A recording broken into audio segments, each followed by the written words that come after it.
مخالف ہوتے ہیں، ہمارے دشمن ہوتے ہیں، جو ہم سے جیلسی کرتے ہیں، حسد کرتے ہیں، وہ کاروبار کو بند کر دیتے ہیں۔ یہ دو باتیں جو میں آپ کو سمجھانے کی کوشش کروں گا، آپ کو اچھی طرح ویڈیو کو دیکھیں اور سنیں، اس کو سمجھنے کی کوشش کریں، آپ کو بہت زیادہ فائدہ ہو جائے گا، آپ کی بہت ساری پریشانیاں ختم ہو جائیں گی۔ دماغ جو ہمارا ہوتا ہے وہ ہمارا ہیڈ آفس ہوتا ہے۔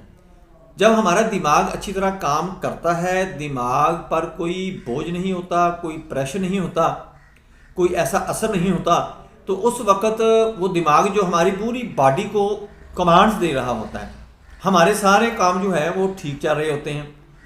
جب ہمارے دماغ کے اوپر جادو کیا جاتا ہے تو ہماری سوچ کو کنٹرول کیا جاتا ہے، ہمارے دماغ کی جو کمانڈز ہوتی ہیں، جو باڈی کو اس نے دینا ہوتی ہیں، جو اس نے سوچنا ہوتا ہے، وہ صلاحیت ختم ہو جاتی ہے۔ موسیٰ علیہ السلام کا جو واقعہ پیش آیا تھا، جادوگر جو تھے انہوں نے رسیاں ہی پھینکی تھی میدان کے اندر، لیکن انہوں نے ان کے دماغ پر جادو کر دیا تھا کہ وہ رسیاں جو تھی لوگوں کو اور حضرت موسیٰ علیہ السلام کو سانپ کی طرح رینگتی ہوئی نظر آ رہی تھی۔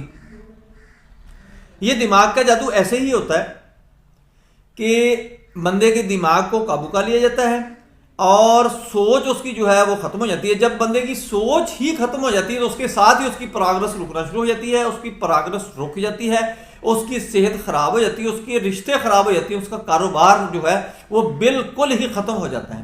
یہی ہوتا ہے کہ جب وہ آپ کے دماغ پر کنٹرول کر لیتا ہے، آپ کے دماغ پر جادو کر لیتا ہے،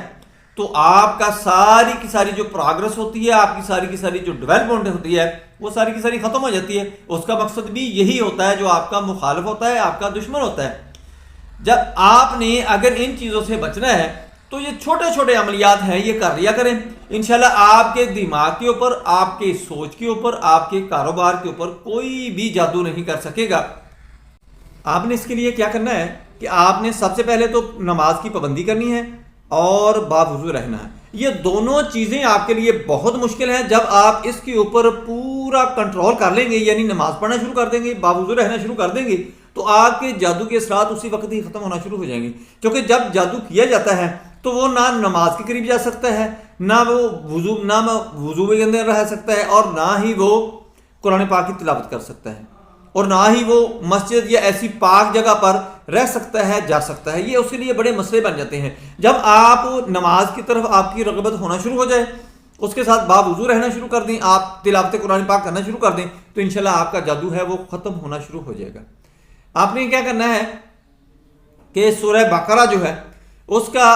پہلا رکوع، آخری رکوع اور آیت الکرسی، یہ آپ نے